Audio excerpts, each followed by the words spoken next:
राधे राधे। जब भी हम माला जाप करते हैं या शास्त्र पढ़ते हैं या शास्त्र सुनते हैं तो कभी कभी मन में एक ख्याल सा आता है कि भगवान कैसे दिखते होंगे, भगवान क्या करते होंगे, उनका स्वरूप क्या है। मेरे मन में तो ये सवाल ना बहुत टाइम आया था। कई बार ये सवाल मेरे मन में आया था।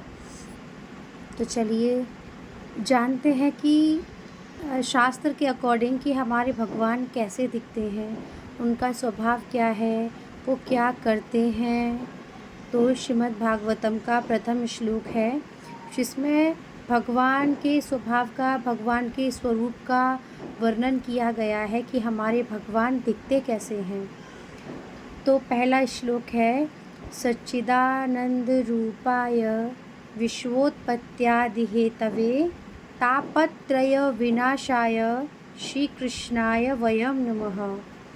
हमारे भगवान यानी श्री कृष्ण सच्चिदानंद रूपाय मतलब सच्चित आनंद के स्वरूप हैं।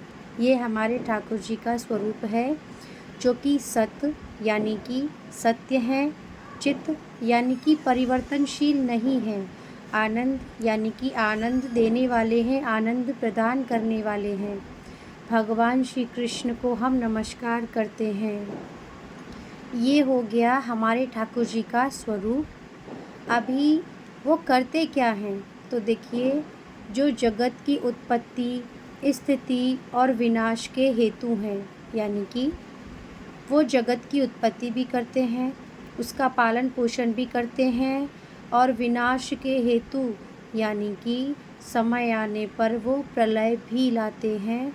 जब ज़रूरत होती है तो वो सारे विश्व को, सारे संसार को ख़त्म कर देते हैं। ये हमारे भगवान श्री कृष्ण के कार्य हैं। और तथा यानी कि आध्यात्मिक, आदि दैविक और आदि भौतिक तीनों प्रकार के तापों का नाश करने वाले हैं। जीवन पर्यंत ना हम 3 प्रकार के तापों से संतप्त रहते हैं। हम हमेशा ही पीड़ित रहते हैं, दुखी रहते हैं। इन 3 तापों के अंदर ही हमारे सारे दुख आ जाते हैं। नेक्स्ट वीडियो में मैं बताऊंगी कि ये तीनों ताप कैसे कैसे होते हैं। पहला होता है आध्यात्मिक, दूसरा होता है आदि दैविक और तीसरा होता है आदि भौतिक। तो ये था हमारे श्री कृष्ण का, हमारे ठाकुर जी का स्वरूप। वो कैसे हैं? सत्य चित आनंद की मूर्ति हैं। मूर्ति मतलब स्टैचू वाला मूर्ति नहीं, मूर्ति मतलब उनका जो स्वरूप है ना, वो सत्य चित आनंद से बना हुआ है।